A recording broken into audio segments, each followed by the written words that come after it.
Okay. Good afternoon, everybody. Make sure this is recording. Yes, okay. Today is Friday, November 10th. The market just closed about 1:15 Pacific time. I will be your host of the weekly take on the market. My name is Scott St. Clair, manager of the Premium Product Group here at Investors Business Daily. Please take a moment to read the disclaimer. I'm not licensed. I don't make buy, sell, hold ideas. Do your own research. Where our circle of competence, our sweet spot is education and research. All right, so we'll do market thoughts. We'll do, I guess we'll look at the industry groups since I haven't pulled those up. It's been a couple of weeks since I did the video, and then lots of stocks. There's a lot going on. The market's very dynamic, ever changing. 2 weeks ago everyone was bullish. Now today everyone's wildly. Everyone was bearish. Now everyone's wildly bullish. It's just the way the market works. There's buyers exist at higher prices and sellers exist at lower prices. It's unlike any other market in the world. The stock market, it's very dynamic and intellectually stimulating and keep you on your toes. That's for sure. It's been pretty crazy. So my buddy Ajay, Johnny, tweeted this screenshot, and these are called Zweig breadth thrusts. Oh, and he has a typo. I think it's Zweig, ZWEIG. Anyways, and what it is when you get like a confluence of really powerful days where advancers are just overwhelming decliners. And you had that maybe 3 or 4 or 5 days ago. It was a pretty good signal. It wasn't like this. He tweeted this yesterday. I think this was last week. And typically there's not a lot of signals in the 70s, early 80s, the early aughts. It's a pretty powerful signal. So we'll have to wait and see. So far, so good. It's told the story that the market, it's like a powerful signal that stocks are participating, and this is what we've gotten. The other side of that coin is this. Now you can see the little jump in advanced declines, but it's barely visible, and you have massive alligator jaws here on the NASDAQ versus the advanced decline.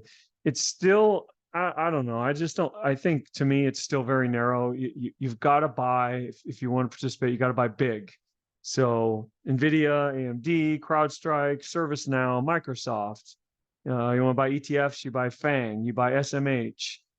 It's big stuff. The Russell not participating. So it is what it is. You can't make the market do what you want it to do. If you don't like to buy that big stuff, then you just don't participate. You just sit it out, and that's fine. But that's where the money is going. That's where the institutions feel. In my estimation, I think one, if you're running big money, you need liquidity. So, and then a lot of people were, it seems, probably got pretty bearish. Market wasn't acting that well. And so if you need liquidity and you're running big money, you need it quickly. So, Microsoft, ServiceNow, Apple, AMD, NVIDIA, this is where you're going to find that liquidity. And the other great thing about those names is you're going to participate. So if the market goes up, you'll go up.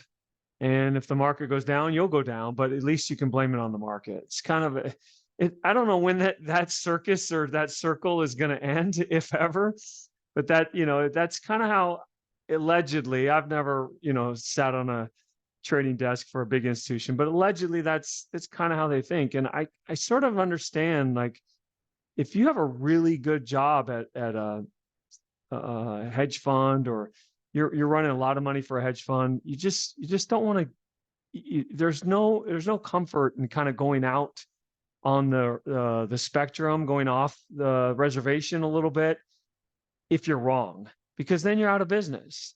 And if you're wrong buying ServiceNow and NVIDIA and Microsoft, everybody else is wrong. And it's just a weird dynamic, but I sort of get it. You just don't want to stray too far from the pack. if you're running that kind of big money. And so that's why you see this kind of concentration, and it's just gotten worse and worse and worse. And honestly, I think it will end one day, but trying to predict when that is going to end it's just not worth the effort. It's just too hard. So that's where I'm positioned mostly. I have some outlier stuff that I like uranium stocks and some of the tankers and stuff that are okay. They've done okay. But what that does though is that I underperform. I think NASDAQ, let's say it was up 8% this week. Oh, I'm not going to be up 8% because I'm not fully invested in the NASDAQ. One thing about the market, it's always fully invested. So it comes back faster than you might come back because if you're using some type of portfolio allocation strategy where you're underinvested. And we could go on and on about that. It doesn't bother me one bit. That's fine. I don't have to beat the market every year. It's really, if you're trying to beat the market year after year after year, I think you're going to be disappointed. You put a lot of pressure on yourself. U.S. equities have been the place to be. They've trounced the rest of the world since 2010. I guess over a 1-year holding period, the international stocks have actually outperformed the S&P, which is the first time in a long time. I do have some international ETFs. I think the Brazil one looks okay. The Poland one looks very interesting. Japan looks very interesting, but it's, I don't know. I've tried that a few times and it just hasn't been all super lucrative. I'm better off in NVIDIAs of the world. That's where the money's being made. But I'm flexible and open, and I think the world will change, and it might not be next week or next month, but the markets are always changing and things are happening, and so I want to have my pulse on every possibility. So was an interesting chart that came across my desk. The market cap. So the U.S. is 40 trillion, 59%.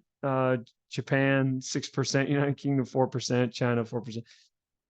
We have a lot of clients overseas. MarketSmith does, and I see their emails, talk to them, over the phone, over email, and inevitably a lot of them will tell me the reason they like the U.S. market is for the depth of the U.S. market, and this just shows you, it's more than half of the world market cap, and there are some great companies overseas. Novo Nordisk is hitting on all cylinders, it seems. ASML was a great one for a while. Tencent and Alibaba were great. Baidu, those were great for a long while. I'm sure there's others that I'm leaving out, but mostly if you're a fisherman, you want to go to this. The best place to fish is in the U.S. And here in Apple, they just reported the other day, and it was just not a very good report. And I just don't see how Apple could go up. And I thought about shorting it, but the market, you're just swimming upstream against the market. It's just not worth the effort. And Apple had a bad report and went down initially, and then it came right back. So, but look at the size of Apple versus, it's bigger than the entire United Kingdom market. It's bigger than France. It's bigger than India. It's bigger than Germany, and maybe rightfully so. But I would say there's a thing called economies of scale, and I just don't know where is Apple going to go. My guess is it goes nowhere. It just goes sideways for years and years and years. If you have a big cushion in it, if you're Warren Buffett, I think I heard today Warren Buffett collected 200 some million in Berkshire did in dividends. That's great. And he's got a huge cushion in it. So there's nothing wrong with that, but it's just not a stock that I would be trading actively looking for big gains. It's too big. It's just going to be hard for it to move. All right, let's pull up the indexes before we go into the industry groups.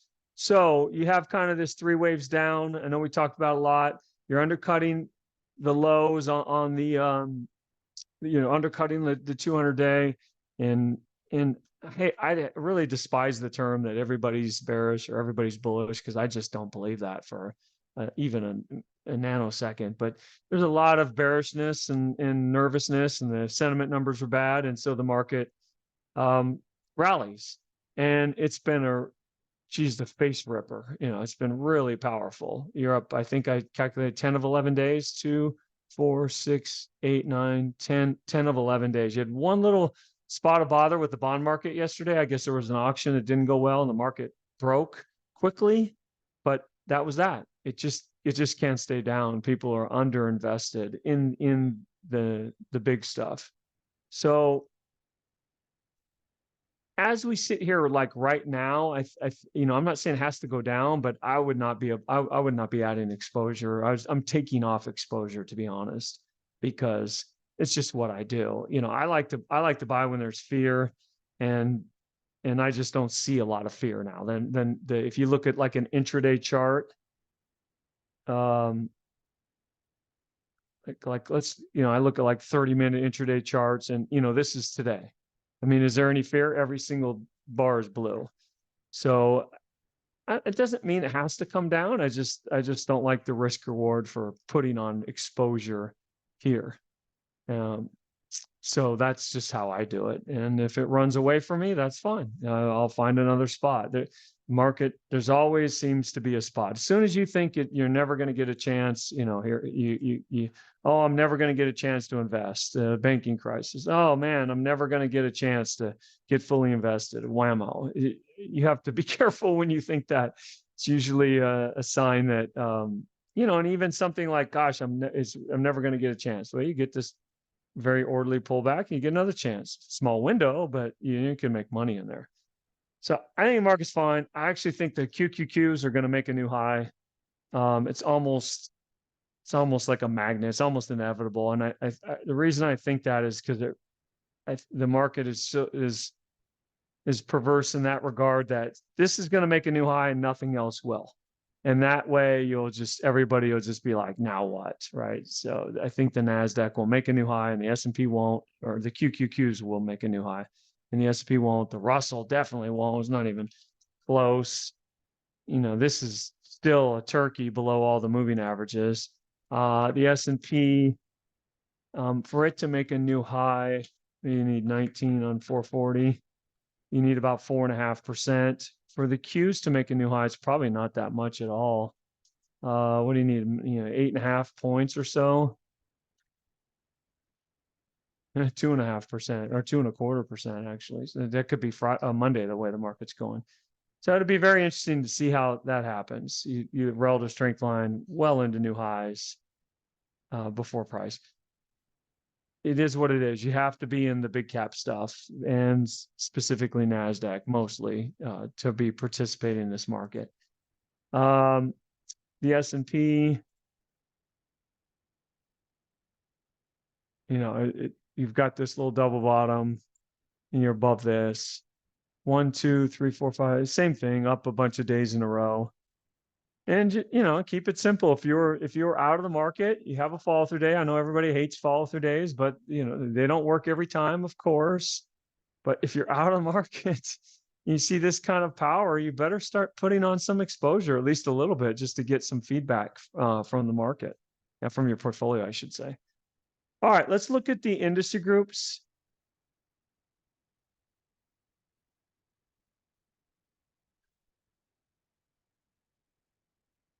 Computer software desktop. What is that, like Dell and SMCI? Would they be in the group? Oh no, they're hardware peripheral. Interesting. Computer software desktop. Let me open this up. So Adobe, Microsoft, PagerDuty, but again, it's Adobe and Microsoft. It's the big boys pushing that. Energy Coal. I actually own CEIX in this group. Now, I bought it here 2 days ago. It looks to me like, for whatever it's worth, it's like, I'm hoping that you get like where I've seen in the model book stocks where they come down to that 10-week line and they sit there for a week or 2 or 3 and then they resume their uptrend. If I'm wrong, I'll just get out. At this point, I'd probably be out if it went below here. But this group's been very strong. Energy Coal, computer software database, computer peripheral equipment, food, dairy, interesting, but there's only 2 stocks. Sure, its life has been really strong. Oil and gas has lost a little bit of its luster, but it's still high up there. Machinery, equipment. I know Tidewater broke pretty bad. A lot. I mean, look at the sector. Just nothing but computer. Like it's just all. And those are the growthy, big type stocks, and that's where the money is going. I don't know. I don't know what a lot of, to see that's different than the indexes in the industry groups.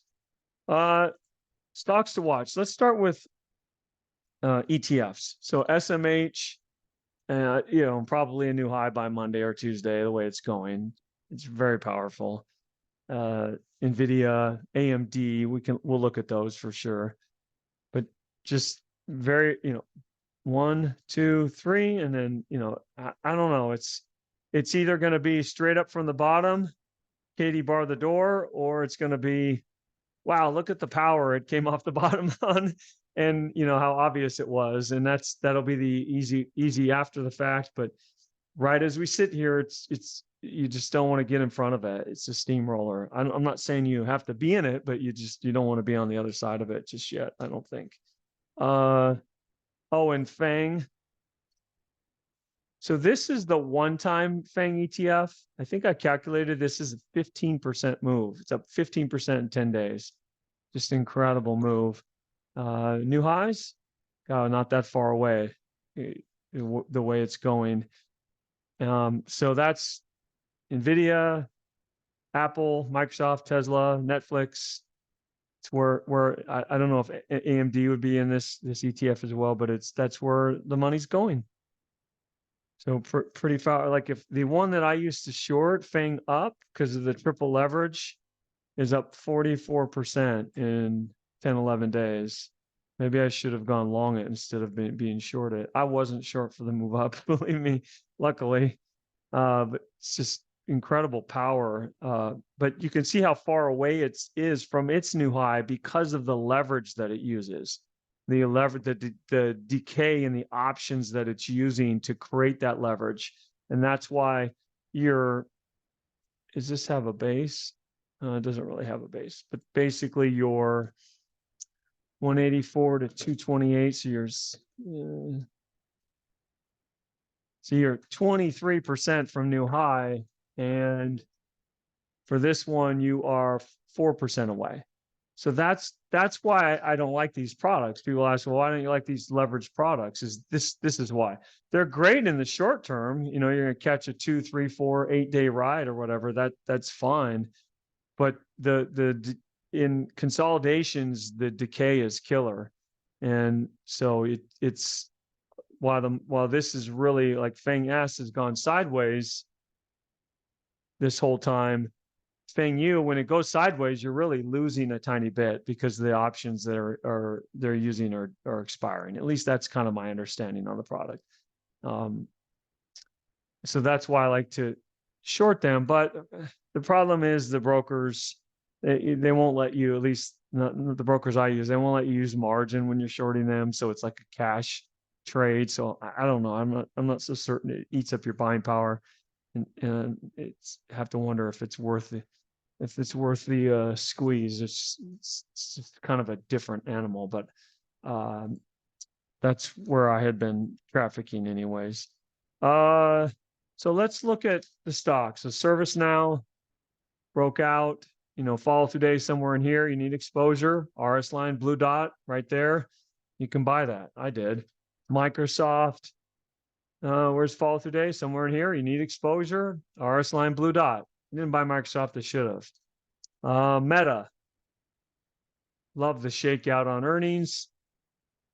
Right?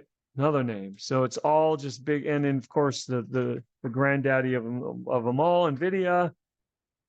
This is, I really messed this trade up, but here, head and shoulders top. I saw it all over Twitter, breaking the neckline. I'm a buyer. I just don't think that you're going to get that kind of too obvious. Not really a great head and shoulders either. Too short. I don't think it qualifies from a textbook standpoint. So that was a great trade. that I just mishandled. I just am too quick to get out, too quick to get out. I didn't expect this kind of power off the lows on the market.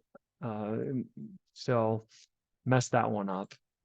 AMD was a great tell. I don't know if I talked about it on this video or if I talked about it on IB Live, but I think it was this day. What's the day? Yeah. So they announced earnings, and after hours, the stock was down. I think it was like in the high 80s or low 90s. And then the next morning I came up, when the market, when I got up, I looked and AMD was up. And I thought, that's really interesting because the headline was how bad the report was. So here's the report, and the guidance was bad. And that's all I saw. And yet the stock was up. Again, a great tell that it's hard to pull the trigger on. I didn't buy that, but I wish I had, because it's like, if it can't go down on bad news, can't go down on lowered guidance. Well, when is it? What are they going to lower guidance the next day? It's such a great setup. You have such a great risk reward. Mess that one up too. Gosh, that one hurts. CrowdStrike, I really like this one. It's the kind of stock just does not give you a buy point. So you have to keep that in mind. You have to buy it when it's, pulling back. That's how you have to buy CrowdStrike. That's hard to do. I'm not great at it, but that's how I do it. It just, the history of the stock, there just is very little buy points, unfortunately. Even in the COVID bull market, 2020, so it's just, I remember I was stalking it and just, come on, build a base. It just wouldn't build a base. Like I was buying it in here somewhere and it just wouldn't build. Then it built kind of this erratic base. Then it finally builds a cup. This is kind of the best base it's ever built outside of the IPO base. And then you can see it's just, all the bases are just terrible. This is the weird base. This is sloppy base. So it's just kind of a weird style. Oh, finally the best base, what didn't work, stops you out. So it's a weird stock like that. That's the way it trades. So keep that in mind. But I like it as an exposure stock in that group. Palo Alto, Qualies, there's other good names in that area. The obesity drug stocks, so Novo Nordisk, I do own. It looks, it's not doing a whole lot, but boy, it sure is holding the gains. So I'm trying to be patient with it. It's not hurting me from exposure. I don't need the money. If I started to really get FOMO on, gosh, these other stocks are breaking out and this one's not going anywhere, typically what I would do is move money from something like this that's not really doing anything wrong, but into something I think will move faster. That's both good and bad. Sometimes that works for me. Sometimes it doesn't. Sometimes it's not great. But I like this name and the group and the story, the narrative is very powerful.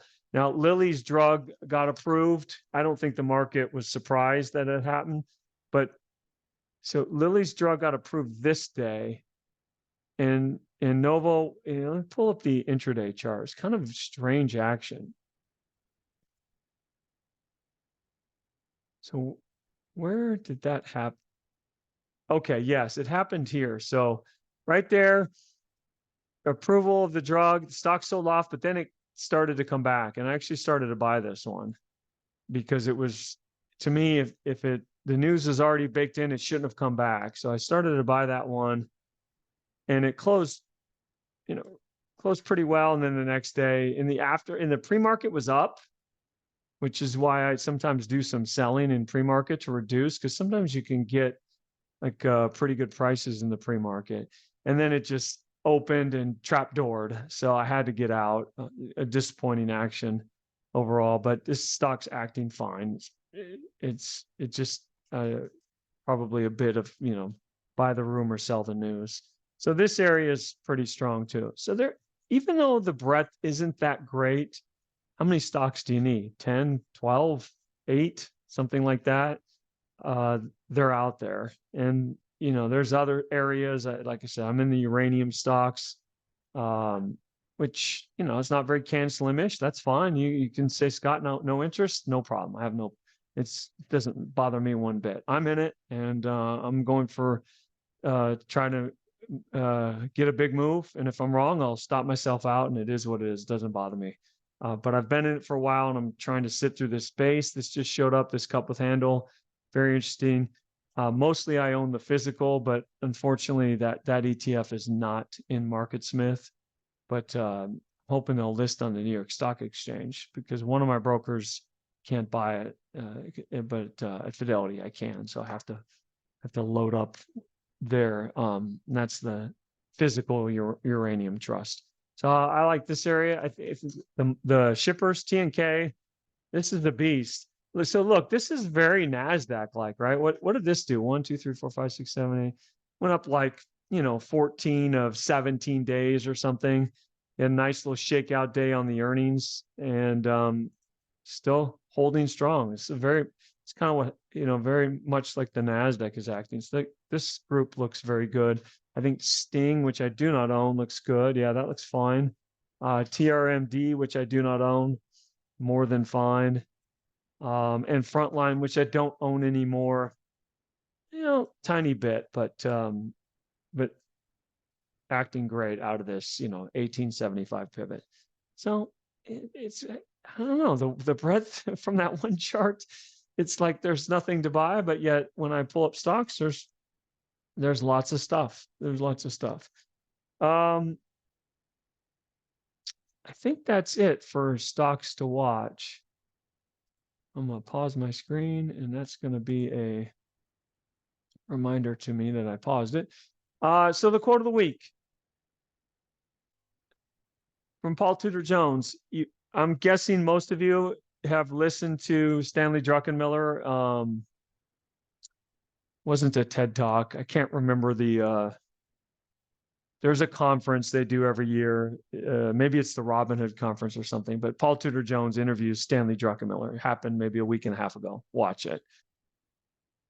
It's, you're not gonna learn anything about trading, but it's cool to listen to these guys, how they think about markets and their process. And so Paul Tudor Jones, and they're talking about like all the macro problems in the world, the debt, the bond market, entitlements, Social Security. You can go on and on. There's a million problems in the world. So after the crash of 87, Paul Tudor Jones says, I was so worried about debt to GDP, it caused me to be short the stock market for the entire decade of the 90s. I love this quote. Now, I've listened to on a podcast a portfolio manager at Tudor Jones. I wish I could. I cannot find that podcast because I wanted to use one of her quotes. I loved her quote about shorting, how they use shorting to stay longer than they stay more long exposure by being short. And so when I see this, he didn't lose throughout the 90s. He'd be out of business, but he was, short the market, but long individual stocks, I would guess. And they did so much better than his short in the market that he was able to put up quality returns. But he, the macro picture caused him to be constantly worried. And in essence, he had that kind of hedge on. And that's the macro picture. And I know some of you, like somebody on IBD Live is like, what's the macro? So the macro is the really broad, like, what's the world economy going to do? What's GDP going to be? What's GNP going to be? What's the Fed going to do? What's jobless claims going to do? And then the micro is the other way around. Oh, what's Apple going to do? What's ServiceNow going to do? What are the earnings and sales for Tesla? And work your way up the food chain versus the other way. This is the better way, I think. Micro, you work your way up. The macro is fun, though. It's fun to read about. It's fun to speculate about. It's fun to think about.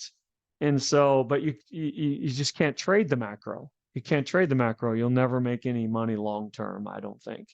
So right now, there's a lot to be worried about. And I was thinking about this, like the bond market and inflation, and there's so much to be worried about. And if you know what there is to be worried about, then I promise you the market knows it already. I'm just sitting here in my chair in Orange County, California. There's nothing that I know that the smartest, most brilliant-minded, richest hedge fund managers in the world don't know triple better than I do. So I don't pretend to know anymore. If I know it, then I know it's probably built into the price of the markets, and therefore I don't have to worry about it so much. It's when it's the stuff that you don't know. So if if there's stuff to worry about in the market, I actually think that's good because it gives the market a chance to go up.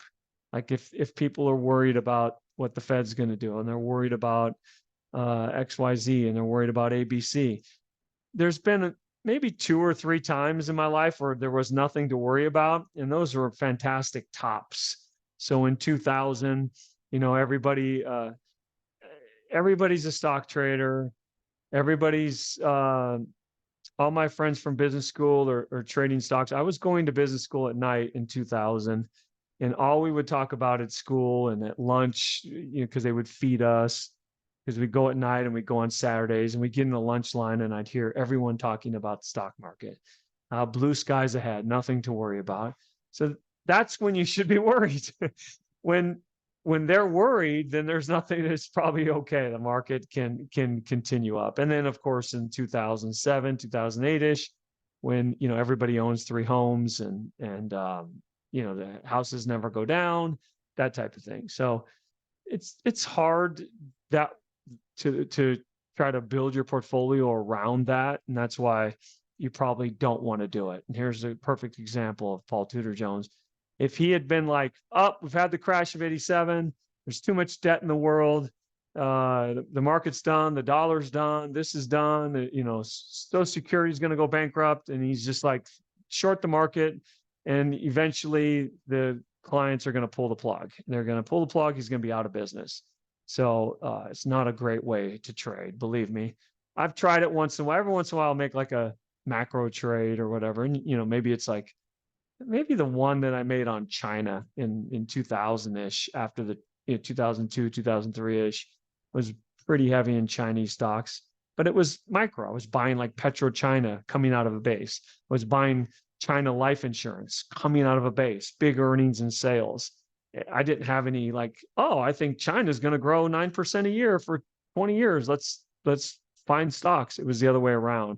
And then maybe I might try to match the narrative to it. So watch that interview. It's fun. It's worth listening to, but you're not going to get any trading or stock ideas from it. Keep that in mind. All right. Well, I appreciate your patience. I don't know how long this one went on, but I hadn't done it in a couple of weeks, so maybe it did go longer than normal. Marcus Smith at investors.com, 800-424-9033. We are getting into the teeth of the holidays. I will be, there will be a video next week, but the following week, there won't be, the day after Thanksgiving, unless we have something crazy happen in the market, kind of like this. Have a great weekend, everybody. Thanks. Bye-bye.